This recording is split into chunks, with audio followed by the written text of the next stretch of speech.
Mga tayo, sino na may sagot dyan sa English? Pa-share naman.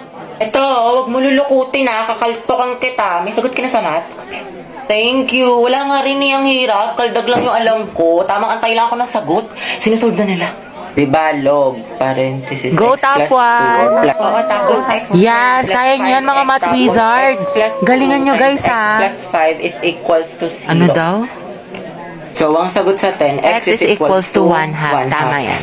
Nice Nice one. one. Oh, kopya na kayo, guys. Math. Ako pa kopya. Joseph, ako din. Ayun, may sagot na. Ay, tayo ako next, ha. Pa-picture lang. Lagay nyo na lang sa gitna para lahat makakopya. Oo nga, ilagay niyo sa gitna. Eh, paano yung pinapagawa sa Pilipino, guys? Yung Hala, groupings. oo Tapos nga. na kayo doon? Ay, hindi pa nga eh. Gagi kami din. Sige, guys, ako magsabi, extend. Malakas ako doon kay Wow, Bailey. Oo nga, pati sa puso ni Agatha. Ano yan na naman? Go, Bea. Tumigil nga kayo. Ba't ka kinikilig? Hindi ako kinig.